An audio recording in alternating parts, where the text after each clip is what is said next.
वालेकुम स्टूडेंट्स, क्या हाल चाल है। उम्मीद करता हूँ सब कैसे होंगे। मेरा नाम है मोहम्मद अली अब्बास और आप देख रहे हैं अली यूट्यूब चैनल। बच्चों, आज हम शुरू करने लगे हैं क्लास 12 की न्यू बुक 2026 का चैप्टर नंबर 2 है, जिसका नाम है फर्दर डिफरेंशिएशन। तो इसको आज हमने शुरू करना है इंशाल्लाह। तो सबसे पहले इसका इंट्रोडक्शन है। इंट्रोडक्शन। अब मेरी एक और आपसे मैंने एक बात करनी थी कि देखें, मैंने पहले चैप्टर की भी वीडियोस बनाई और दूसरे चैप्टर की वीडियो बनाई, तो मैं उससे पहले छोटा सा भी चाहे इंट्रोडक्शन हो ना, तो मैं इंट्रोडक्शन ज़रूर देता हूँ चैप्टर का भी और उस एक्सरसाइज का भी। उस एक्सरसाइज में जो भी कॉन्सेप्ट्स हैं, जो भी थ्योरी है, जो भी फार्मूले यूज़ होंगे या जो कुछ भी है एक्सरसाइज के अंदर, उससे पहले उसकी जो थ्योरी होती है ना, मैं सबसे पहले वो आपको देना शेयर करना पसंद करता हूँ। ऐसा क्यों? क्योंकि मेरा ना सोच भी अच्छे तरीके से कर सकते हैं। उसके बाद डेफिनेशंस अगर कोई आ जाए तो उसको भी हम अच्छे तरीके से देख सकते हैं, अपनी तरफ से लिख सकते हैं। उसके बाद एमसीक्यूज़ आ जाएँ। एमसीक्यूज़ हमेशा कॉन्सेप्ट वाइज या इंट्रोडक्शन में से ही आते हैं। इस मैंने काफ़ी टीचर्स देखे हैं कि वो इंट्रोडक्शन के बगैर शुरू कर देते हैं। वो सिर्फ इतना बताते हैं कि ये आपकी पहली एक्सरसाइज है, इस एक्सरसाइज का ये फार्मूला लगेगा, इस फार्मूले के साथ नहीं हल कर देंगे। वो नहीं बताते कि इसमें क्या है, ये क्यों इस्तेमाल किया गया है, इसका इंट्रोडक्शन क्या है। तो ये चीज़ मुझे ना अच्छी नहीं लगती। मैं कहता हूँ कि पहले बच्चों को आना चाहिए इंट्रोडक्शन, कॉन्सेप्ट क्लियर होना चाहिए। जब बंदे के कॉन्सेप्ट क्लियर हो जाएंगे ना, तब ही वो आगे उसके फार्मूलेस के साथ उनको हल कर सकता है। चाहे कोई और सवाल भी आ जाए तो उसको हल कर सकता है। तो इस वजह से मेरी आपसे ना रिक्वेस्ट है कि जो इंट्रोडक्शन का पार्ट होता है ना, देखिए इंट्रोडक्शन का जो पार्ट है 15 से 20 मिनट का हो जाए, 25 मिनट का हो जाए, कोई मसला नहीं है। क्यों? क्योंकि इंट्रोडक्शन अगर आपका क्लियर, आपके कॉन्सेप्ट क्लियर, आपकी थ्योरी क्लियर है, तो इसका मतलब ये हुआ कि आप उस चैप्टर को खुद ब खुद कर सकते हैं। ठीक है? तो इस तरह से पहले 25 से 30 मिनट स्किप ना किया करें। अगर वो स्किप हो गए तो आपके कॉन्सेप्ट क्लियर नहीं होंगे। अगर कॉन्सेप्ट क्लियर नहीं होंगे तो फॉर एग्जांपल अगर वहाँ कोई और सवाल आ गया, एग्जांपल में से आ गया, तो एग्जांपल कोई ऐसी हुई कि जो जो जो उस इंट्रोडक्शन, उस कॉन्सेप्ट से रिलेटेड हो, तो आप वो एमसीक्यूज़ भी नहीं कर सकते, वो डेफिनेशन भी नहीं कर सकते और वो क्वेश्चन भी नहीं कर सकते। तो इस वजह से मैं देखा करें और तवज्जो के साथ सुना करें। सबसे पहले बच्चों इसका इंट्रोडक्शन है, वो कहता है कि in that we will study and explain every single thing in detail including. देखिए इसका जो नाम है ना, वो है फर्दर डिफरेंशिएशन। और ये इस वजह से इसका नाम फर्दर लिखा है कि क्योंकि क्लास 11 की जो चैप्टर नंबर 13 है या आई थिंक 11 है, उसके अंदर भी हमने डिफरेंशिएशन की थी, लेकिन वो बेसिक की थी। अब हमने उससे आगे फर्दर करनी है। तो उससे पहले आपको थोड़ा सा रिकॉल करवाएंगे पिछली चीज़ों को। रिकॉल हुई हैं, वो कहता है कि हमने इसके अंदर जो पढ़ना है वो ये पढ़ना है, what is derivative, explain with graph, prove the formula, what is the role of derivative in real life. देखिए मेरे बच्चों, मेरी ये आदत है, मैं ये कहता हूँ कि बंदे के कॉन्सेप्ट इस तरह क्लियर हों कि बंदे को पता हो कि वो जो चीज़ है उस चीज़ का रियल लाइफ में क्या किरदार है।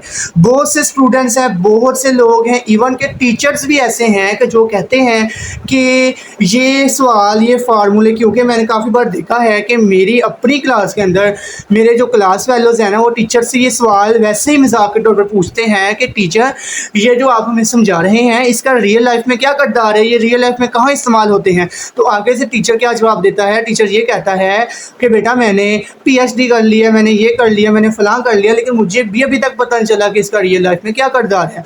तो मेरा उन टीचर से भी और इन स्टूडेंट से भी चैलेंज है इस चीज़ का कि कोई ऐसा सवाल, कोई ऐसी मैथमेटिकल इक्वेशन, फार्मूला या कोई कॉन्सेप्ट थ्योरी ऐसी नहीं है कि जिसका मैथ का रियल लाइफ में कोई किरदार ना हो। और ये इम्पोर्टेंट क्यों है, वाई इट इज़ इम्पोर्टेंट। देखिए उसके बाद इसकी डेफिनेशन है। डेफिनेशन में क्या है? वो कहता है कि the derivative is the slope of the tangent line at any specific point on a curve which represent the instantaneous rate of change, the exact speed of change at one precise moment. देखें जो इसका formula है ना वो ये है, यानी कोई भी फंक्शन हो एफ ऑफ एक्स, अगर उसका डेरिवेटिव फाइंड हो जाए तो उसके ऊपर हमने ये बार लगा देना है। इसका मतलब होता है एफ ऑफ एक्स का derivative is equal to limit of H is approaches to zero and F और into X plus H minus of X over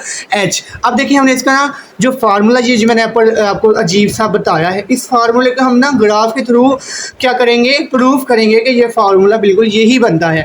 देखें ये जो थोड़ी सी इसने आगे शक्ल बनाई हुई है, इसमें देखें ये x है, ये y है, और आगे ये जो लाइन आपको नज़र आ रही है जो मैंने ब्लू मार्कर से लगाई है, ये हमारी ग्राफ लाइन है जो कि कर्व है। देखें ये ऊपर की तरफ जा रही है ऐसे कर्व, ठीक है। तो ये हमारा एफ एफ एक्स है, ये x है, ये x प्लस एच है। देखें अजीब सा ये भी अभी आपको लग रहा होगा कि ये पता नहीं क्या बना रही है, लेकिन अगर हम आगे इसका एक्सप्लेनेशन करेंगे ना किसमें क्या चीज़ किस चीज़ को जाहिर करती है, ये शो हो रही होगी साथ में। तो देखें लिखा हुआ है कि graph explanation, assume that the graph F of x is graph line. ये जो ग्राफ एफ ऑफ एक्स है ना, ये हमारी क्या है, ये ग्राफ लाइन है।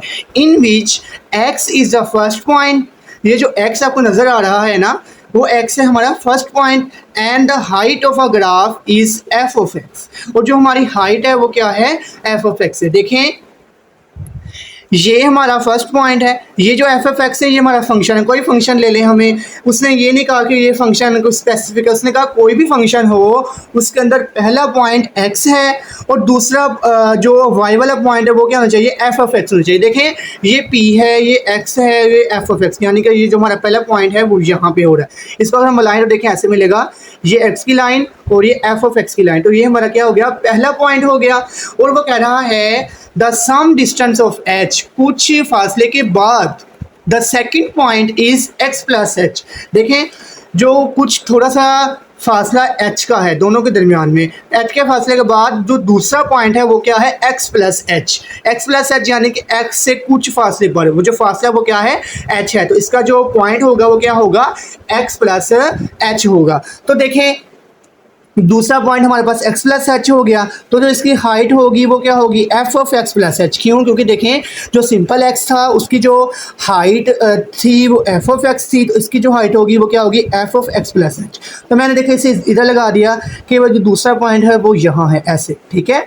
तो ये देखें ग्राफ को हम लाइन पर ड्रा करें तो देखें ये ऐसे ऊपर की तरफ ही जाएगा। उसके बाद देखें उसने आगे कुछ और भी बताया है, वो कहता है कि सेकंड लाइन।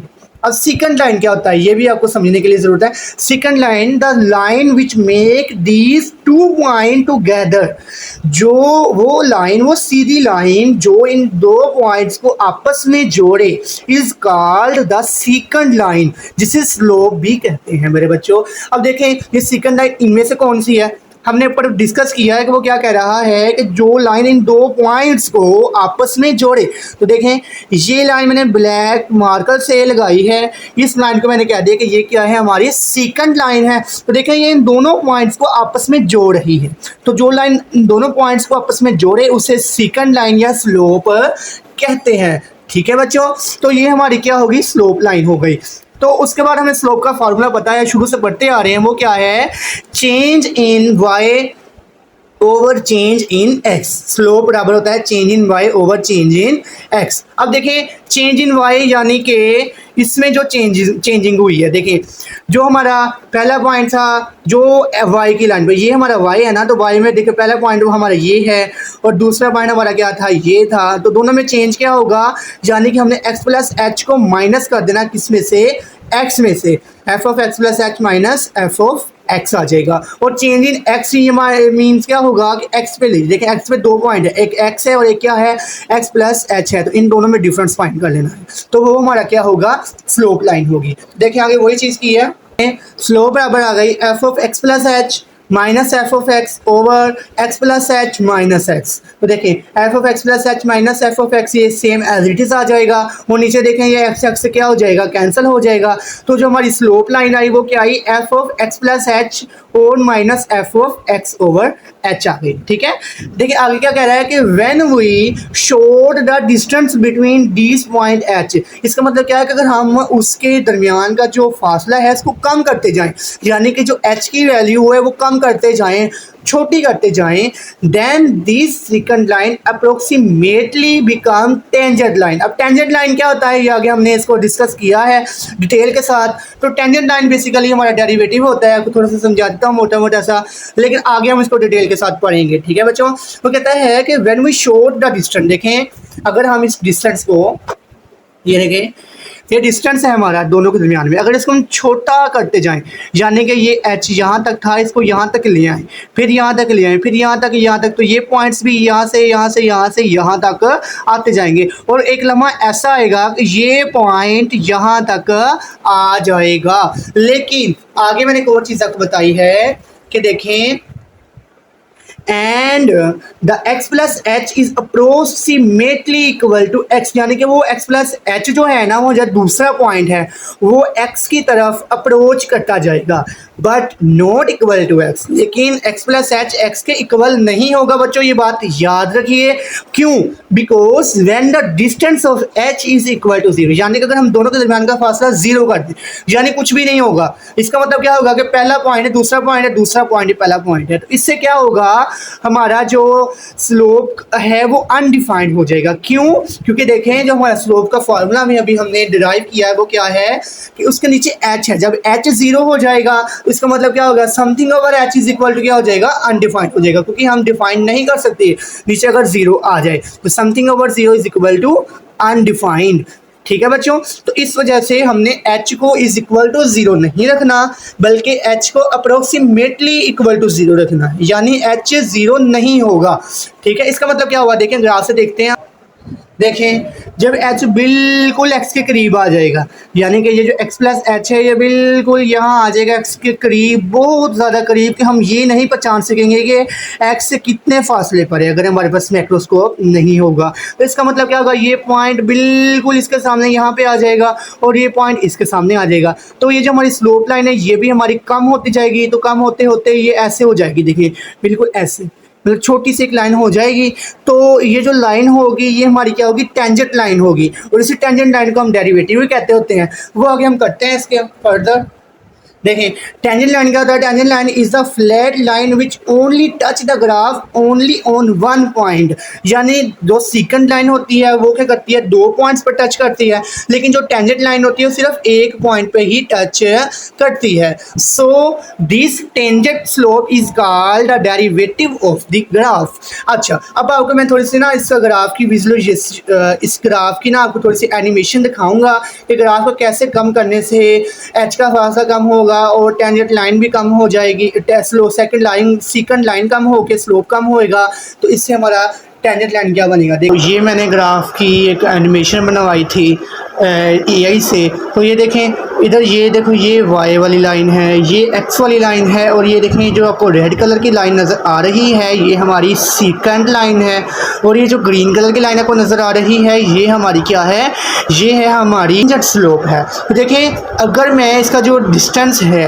वो एडजस्ट करूँ, यानी कि जो डिस्टेंस h है उन दोनों के दरमियान में, देखें x और x प्लस एच के दरमियान में जो डिस्टेंस है, देखें ये x है और ये x प्लस एच है, इन दोनों के दरमियान में जो डिस्टेंस है अगर मैं इसे एडजस्ट करूं यानी थोड़ा या ज़्यादा करूं तो देखें क्या फ़र्क पड़ेगा।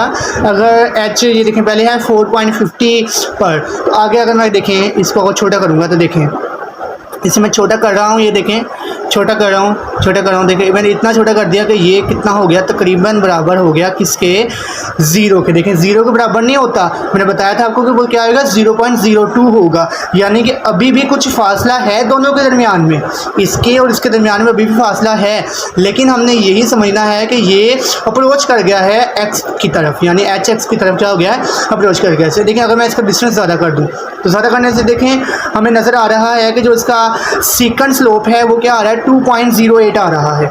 तो देखें जो ये सेकंड स्लोप है ये बनकर क्या बन जाएगा, टेंजेंट स्लोप बन जाएगा। वो देखें कम करेंगे, ये देखें कम किया तो ये देखें ये तकरीबन इसके बराबर आ गया, तो ये जो हमारी सेकंड स्लोप थी वो हमारी क्या बन गई, टेंजेंट स्लोप बन गई। ये वो चीज़ समझा रहा है कि देखें जो हमारी सेकंड स्लोप है वो ही हमारी क्या बन जाती होती है, फिर टेंजेंट स्लोप बन जाती है। तो the derivative of a graph is, देखिए अगर हम लिमिट लगा देना कि h इज अप्रोचेस टू 0 तो देन हमारा जो क्या नाम है डेरिवेटिव होगा वो ये होगा, फार्मूला हमारा प्रूफ हो गया कि फार्मूला ये है। ठीक है बच्चों, छोटी सी रियल लाइफ एग्जांपल है, मैंने इसकी बताई, थोड़ी सी रियल लाइफ है, आपको समझ आ जाएगी। If you drive 100 kilometre and take 2 hours, so the average speed is 50 kilometre per hour.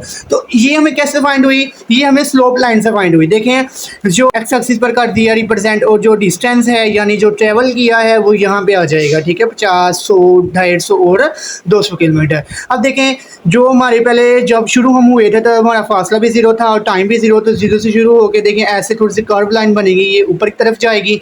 तो ये 2 घंटे के बाद इसकी जो स्पीड है वो कितनी हो गई? 100 किलोमीटर हो गई।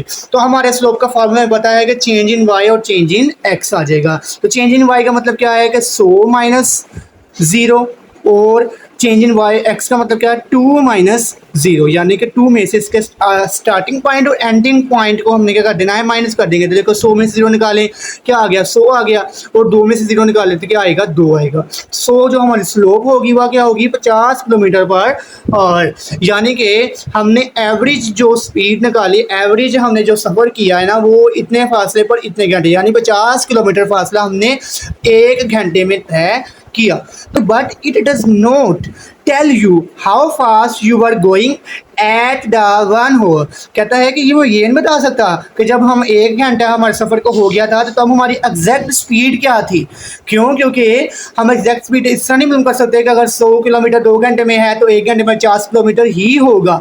नहीं, अगर 1 घंटे, क्योंकि देखें हम स्टक भी हो सकते हैं, ट्रैफिक में भी फंस सकते हैं, और हमारी स्पीड भी ज़्यादा और कम हो सकती है।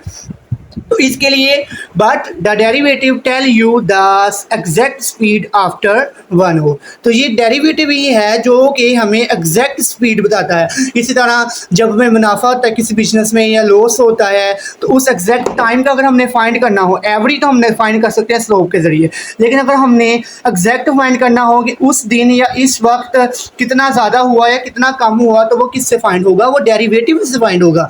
ठीक है, तो अब देखिए डेरिवेटिव से मैंने ये फार्मूले के मदद से मैंने ये फाइंड करने की कोशिश की है। तो देखें ये हमारा x है, ये हमारा y है। तो जब देखें दोनों के दरमियान में h का फासला था 1 और 2 के दरमियान में, तो वो मैंने अप्रोचेस टू 0 यानी कि बिल्कुल 1 के बराबर कर दिया। तो ये यहाँ और यहाँ भी आ जाएगा।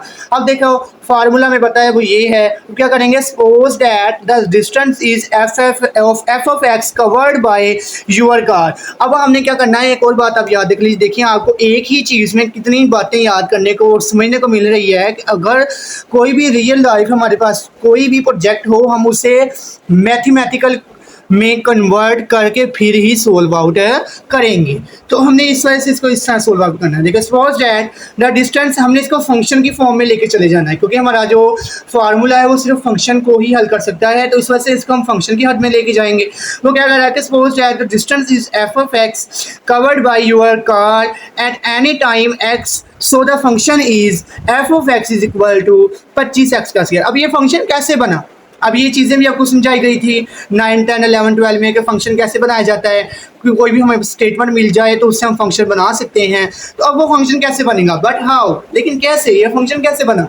तो ये बहुत ही ज़्यादा आसान है। वो कहता है कि द ग्राफ इज कर्व, जो हमारा ग्राफ है वो कर्व है। So the functions input x square is use because it can easily tell the rate of change.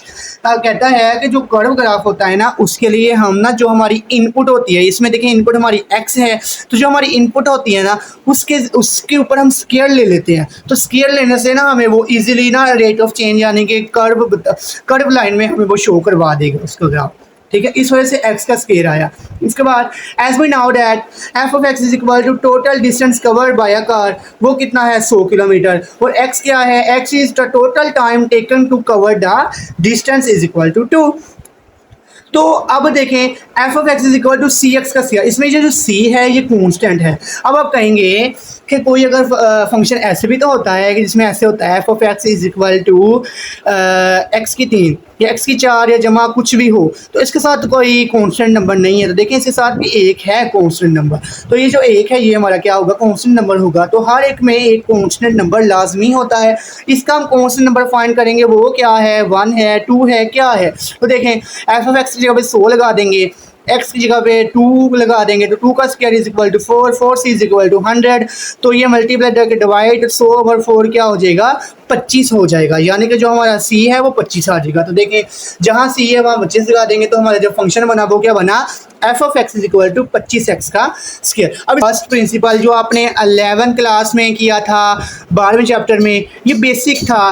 First principle के ज़रिए इनिशियल मेथड या डेफिनेशन मेथड के ज़रिए हमने इसको हल करना है। कैसे करेंगे, जो हमारा एफ ऑफ एक्स है इसमें एक्स की जगह पे प्लस एच लगा देंगे, जहाँ जहाँ एक्स है वहाँ क्या लगा देंगे प्लस एच लगा देंगे। तो देखें f of x plus h is equal to 25 x plus h का स्क्वायर। एक्स प्लस एच का स्क्वायर को हल करेंगे तो ये आ जाएगा। अब इसको इससे मल्टीप्लाई कर देंगे तो ये आ जाएगा। उसके बाद हम क्या करते होते हैं, ये ना फर्स्ट प्रिंसिपल का मतलब होता है कि स्टेप बाय स्टेप इसको हल करना। और देखें f of x plus H minus F of x करेंगे, जो चीज़ इधर वही चीज़ इधर कर देंगे। तो एफ ऑफ एक्स हमें पता है वो बराबर किसके है 25x की ताकत 2 के। तो देखें इधर क्या आ जाएगा 25x की 2 जमा 25h की 2 जमा 50xh माइनस 25x की 2। देखें तो ये माइनस के 25 और जमा के 25 आपस में कैंसल आउट हो गया।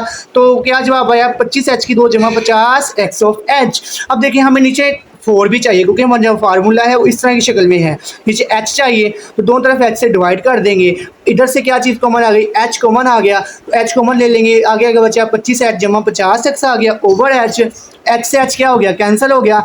अब हमने क्या लगा देनी है लिमिट लगा दी है कि h अप्रोचेस टू 0, यानी कि जो हमारा डिस्टेंस है वो 0 की तरफ जा रहा है। तो जहाँ जहाँ h है वहाँ क्या लगा देंगे 0, तो यहाँ 0 लग जाएगा। तो ये क्या बन गया 50x। तो यानी एफ ऑफ एक्स यानी f of derivative of x is equal to क्या आ गया 50x आ गया। अब हमारा जो फासला हमने जो इनपुट देनी है हमें पता है कि वो हमने फाइंड करना है कि 1 घंटे बाद कितनी स्पीड हो गई उसकी। तो 1 घंटे का फाइंड करना है तो उसके लिए जहाँ जहाँ एक्स है वहाँ वहाँ क्या लगा देंगे 1 लगा देंगे। तो देखें f of 1 is equal to 50 आ जाएगा। अगर हमने देखें ये हमारी ना जर्नल टेंजेंट स्लोप बन गई है, हमारी क्या बन गई जर्नल टेंजेंट स्लोप।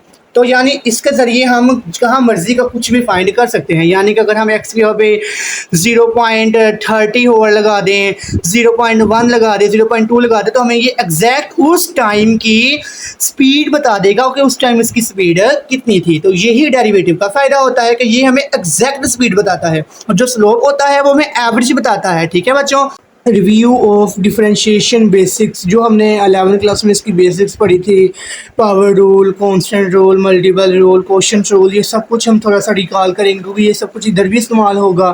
तो देखें सबसे पहले पावर रूल है, हमें पता है कि अगर किसी भी वेरिएबल की पावर n हो, ठीक है, वेरिएबल की पावर हो, याद रखिए वेरिएबल की पावर n हो तो पावर शुरू में आ जाती है और पावर में से एक कम हो जाता है।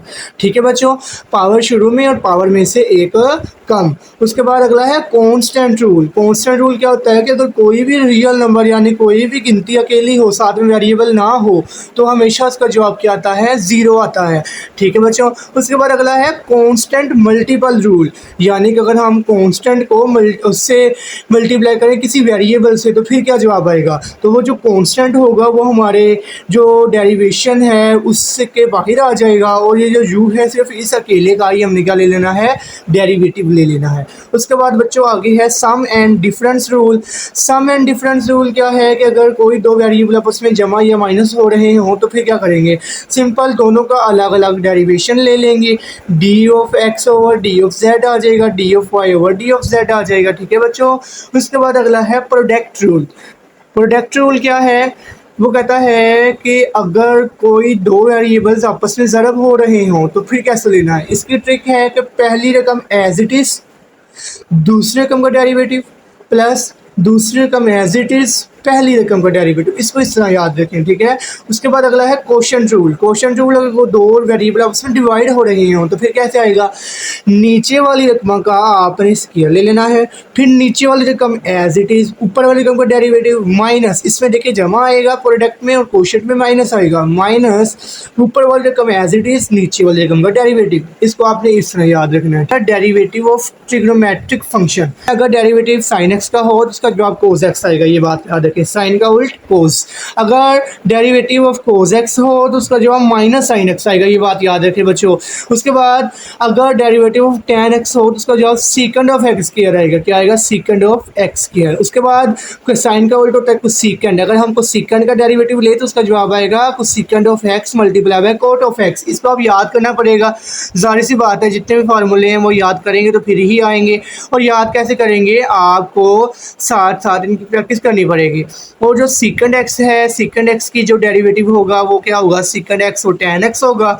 और जो कोट एक्स है उसका डेरिवेटिव होगा माइनस कुछ सीकेंड ऑफ एक्स के।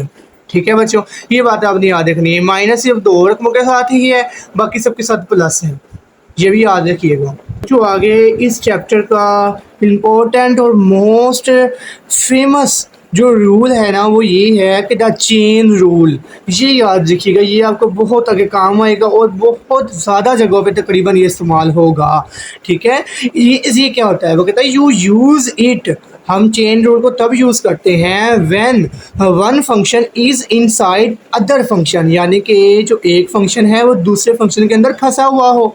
ठीक है बच्चों, इसका ये बहुत ज़्यादा सिंपल रूल है, कुछ इसके मेथड है, कुछ इसके रूल फॉलो करने पड़ेंगे। पहला क्या है कि take the derivative of the outside function first, जो हमारा आउटसाइड फंक्शन है ना उसका हमने डेरिवेटिव पर लेना है। Keep the onside function exactly same, जो अंदर वाला फंक्शन होगा उसे हमने नहीं छेड़ना। फिर क्या करना है, multiply everything by the derivative of inside function, जो इनसाइड फंक्शन है फिर उसका हमने डेरिवेटिव लेना है। ठीक है, इसका फार्मूला यही है कि derivative of outside multiply by derivative of inside. अगर इसको फार्मूले के तब देखें तो देखें d over D x is equal to, देखें अब फंक्शन के अंदर फंक्शन है, देखिए ये f of g of x है, मतलब एफ है फंक्शन जी ऑफ एक्स का और जी फंक्शन है एक्स का। तो देखें ये फंक्शन के अंदर फंक्शन है, तो पहले हमने क्या करना है, उसने कहा था कि पहले हमने लेना है फंक्शन एफ ऑफ एक्स का यानी इनसाइड जो ये है आउटसाइड का, फिर हमने लेना है इनसाइड का। तो ये देखिए पहले आउटसाइड का फंक्शन इसको सेम एज इट इज रखेंगे और फिर इनसाइड का फंक्शन का लेके डेरिवेटिव उसको इससे मल्टीप्लाई कर देंगे। ठीक है, अगर d Y over D x की फॉर्म में हो तो कैसे करेंगे, d Y over d u, यानी कि कोई भी यू अंदर वाला आउटसाइड इनसाइड कोई भी फंक्शन हो तो वो डी यू है तो D Y over d u ले लेंगे। मतलब कि एक बार जो फंक्शन है उसको विद रिस्पेक्ट टू यू हम डिफरेंशिएट करेंगे और एक बार जो फंक्शन है उसको with respect to x differentiate करेंगे।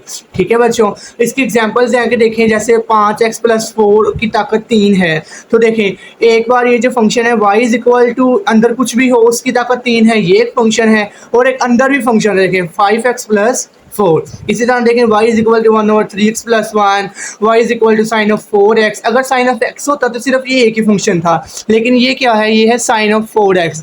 तो देखें साइन ऑफ x एक फंक्शन है और उसके अंदर 4 ऑफ एक्स क्या है, दूसरा फंक्शन है। इसी तरह y is equal to cube root of 1 - x है, तो देखें ये क्यूब रूट क्या होता है, 1/3 होता है पावर, तो 1 - x एक फंक्शन है और 1 - x की पावर 1/3 ये दूसरा फंक्शन है। इसी तरह ये और इसी तरह बच्चों ये वाला फंक्शन। उसके बाद आगे है बच्चों द पैरामेट्रिक डेरिवेशन।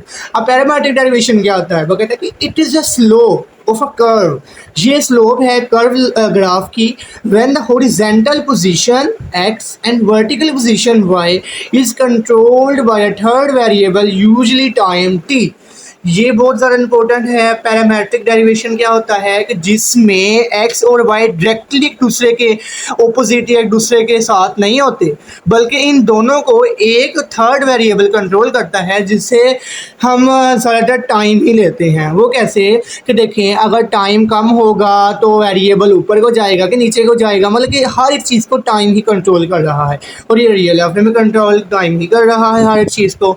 आगे देखो it tell you how fast y is changing compared to x at any exact moment, मतलब हमें टाइम ही बताता है कि y कितना चेंज हुआ है x के कंपेयर और x कितना चेंज हुआ है y के कंपेयर। ठीक है, इसका जो फार्मूला है ना वो ये है बच्चों, क्योंकि इसके अंदर डी ये जो y और x है ये एक दूसरे के ऑपोजिट होते हैं, मतलब एक दूसरे से बात नहीं करते। इनके एक दोस्त है जिसका नाम है टाइम टी, वो इन दोनों को आपस में लाने की कोशिश करता है, तो फाइनली देखें ये आपस में मिल जाते हैं। अब इसे हम प्रूव करते हैं इस फार्मूले के। हम कहते हैं कि imagine y is a function of x and x is a function of t। हमें पता है ना कि y फंक्शन है x का और x फंक्शन है t का, so can be written as nested function. देखिए y is equal to f of x of t of square. ठीक है बच्चों, तो अब देखें ये बिल्कुल वही चेन रूल वाली शक्ल नहीं बन गई कि अंदर फंक्शन के अंदर फंक्शन है। तो बाय चेन रूल करेंगे तो देखें ये d Y over D t हो जाएगा, और ये देखें ये d Y over D x multiply by D x over D t हो जाएगा। क्यों, पहले हमने लेना है अंदर इस आउटसाइड वाले फंक्शन का, तो आउटसाइड वाले लेने के लिए देखें इसका जो वेरिएबल है वो x है तो विद रिस्पेक्ट टू x करेंगे, और जो अंदर वाला वेरिएबल है वो विद रिस्पेक्ट टू t है तो उसको विद रिस्पेक्ट टू t करेंगे। तो D Y over D x multiply by D x over D T आ जाएगा। अब हमने D Y over D X find करना है, तो देखिए D Y over D X find करने के लिए ये चीज़ मल्टीप्लाई करके डिवाइड हो जाएगी, ये डिवाइड मल्टीप्लाई, तो इस तरह करने के बाद क्या जवाब आ गया, d Y over D t over D x over D t. इसका क्या आ गया, आंसर आ गया है बच्चों implicit differentiation. It is a special way to find a derivative. ये एक स्पेशल वे होता है डेरिवेटिव को फाइंड करने का when x and y are mix up together. जब x और y मिक्स अप हो जाते हैं इक्वेशन के अंदर, and you can not easily separate them, और आप इनको ईजिली सेपरेट नहीं कर सकते क्योंकि हमने y फाइंड करना होता है, तो y फाइंड करने के लिए y अलग होना चाहिए। लेकिन इसमें देखिए x और y दोनों आपस में इस तरह जुड़े हुए होते हैं कि हम इनको अलग कर ही नहीं सकते। इसके लिए हमने इम्प्लिसिट डिफरेंशिएशन का रूल इस्तेमाल करना है। इसकी एग्जांपल मैंने आपको दी है पहले कि ना कोई भी फंक्शन देखो जैसे x square plus y square is equal to 25 है। देखें ये जो y है ये y के ऊपर स्क्वायर आ गया है, हमें y अकेला चाहिए होता है, तो अगर स्क्वायर रूट ले ले तो फिर भी मसला बनेगा। तो इसको हम इम्प्लिसिट डिफरेंशिएशन के ज़रिए हल करेंगे। तो देखें पहले डिफरेंशिएशन फाइंड की, तो ये पावर शुरू में पावर में से कम यानी 2 - 1 क्या आ गया, 1 आ गया, तो 2x आ गया। इसमें पावर शुरू में और पावर में से a कम, लेकिन जिसकी पावर उसका दोबारा से डेरिवेटिव, ये आपके लिए नई चीज़ है बच्चों अब आई है, जिसकी पावर हो उसका दोबारा से डेरिवेटिव आपने ज़रूर लेना है। देखिए इसका भी मैंने डेरिवेटिव लिया, आप कहेंगे किसका डेरिवेटिव नहीं लिया, देखिए इसका भी लिया मैंने। ये जो x है x का डेरिवेटिव फिर से क्या आ जाएगा, a का आ जाएगा, क्योंकि पता है कि कोई भी एक वेरिएबल उसका जवाब हमेशा 1 आता होता है, तो इसका जवाब 1 आ जाएगा। तो इस वजह से इसका मैंने डेरिवेटिव फाइंड नहीं किया दोबारा से। इसका भी होता है, बेसिकली सब चीज़ों का डेरिवेटिव दोबारा से फाइंड होता है जब तक कि वो आगे जाकर ना कोई कांस्टेंट रकम ना बच जाए, तब तक हमने इसको हल करना है। ठीक है बच्चों, अब देखो ये 2x इधर के माइनस का 2x हो गया, तो ये टू वाई मल्टीप्लाई इधर क्या हो जाएगा, डिवाइड हो जाएगा। तो देखिए D Y over D x बराबर आ जाएगा -2x ओवर 2y, 2 से 2 कैंसिल, तो क्या जवाब आ गया -x ओवर y। इस तरह के आगे काफ़ी सवाल आएंगे, तो उनको भी अपने तरीके से देखना है। उसके बाद ये इसका थोड़ा सा रूल है, बेसिक रूल है कि अगर हमने y का फाइंड करना हो तो देखें y एक कांस्टेंट है जिसका जवाब क्या आ जाएगा, 1 आ जाएगा, लेकिन फिर से उस y का जिसकी पावर भी है 1, ठीक है, यानी कि हर एक रकम का दोबारा से डेरिवेटिव भी लेना है। तो इसका देखें D Y over D X आ जाएगा। उसके बाद पावर शुरू में पावर में से एक काम, तो 2y आ जाएगा जिसकी पावर इसका दोबारा से डेरिवेटिव। इसी तरह y की पावर 3 है, तो y की पावर 3 में देखें पावर शुरू में पावर में से एक काम, तो 3 में से 2 निकालें और 3 में से 1 निकालें, क्या आ जाएगा, 2 आ जाएगा। तो जिसकी पावर या y की पावर है जिसका दोबारा से डेरिवेटिव लेंगे वो क्या होगा, d Y over D x होगा। ठीक है, जो इसका इंट्रोडक्शन का लास्ट पार्ट है वो कहता है कि derivatives of inverse trigonometric function. अगर कोई इनवर्स में हो यानी साइन इनवर्स कोस इनवर्स हो तो उसका डेरिवेटिव फाइंड करने का फार्मूला भी हमारे पास है। ठीक है, तो देखें अगर derivative of sine of inverse of x हो तो उसका जवाब आएगा 1 over square root of 1 minus x square. अगर कोस इनवर्स हो तो साथ में सिर्फ माइनस आएगा, बाकी सारी अलामत वो ही रहेगी। अगर देखें टेन ऑफ इनवर्स एक्स हो तो उसमें क्या आ जाएगा, स्क्वायर रूट के बगैर और दरमियान में प्लस आ जाएगा, तो इसका जवाब क्या आएगा, 1 ओवर 1 प्लस एक्स का स्क्वायर आ जाएगा। अगर कोड इनवर्स हो जो कि टेन का उल्ट है तो देखिए इसमें माइनस आएगा साथ में और बस बाकी सब कुछ वही रहेगा।